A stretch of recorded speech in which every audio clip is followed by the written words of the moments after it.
வாராது காணும் கடைவழி. காதற்ற ஊசியும் வாராது காணும் கடைவழி. காதற்ற ஊசியும் வாராது காணும் கடைவழிக்கு. என்னமா போல இருக்கீங்க? மருதவாணா, நீ கூறியது உண்மைதானப்பா. ஐயா, சிறுவன் தானே, விளையாட்டாக எழுதியிருப்பான். ஒன்றும் மனதில் வைக்காதீர்கள். ஆமாங்க. மனதில் வைக்காமல் இருக்க முடியாது சேந்தனாரே. சாஸ்வதமாக என் நெஞ்சில் பதித்து விட்டான் ஐயா ஒரு சாரமுள்ள வார்த்தையை. காதற்ற ஊசியை என் நெஞ்சிலே தைத்து அங்கே கடவுளை காட்டி மறைந்து விட்டான். அவன் மகன் அல்ல, மகன் உருவத்தில் வந்து சிவன் ஐயா சிவன்.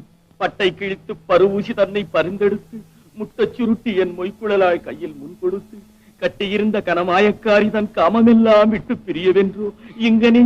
என்னங்க பெத்து பிடிச்சவங்க போல பேசுறீங்க? நான் என்ற கைதொழில் என்னடா தம்பி சொல்றேன்? அம்மா அறிவி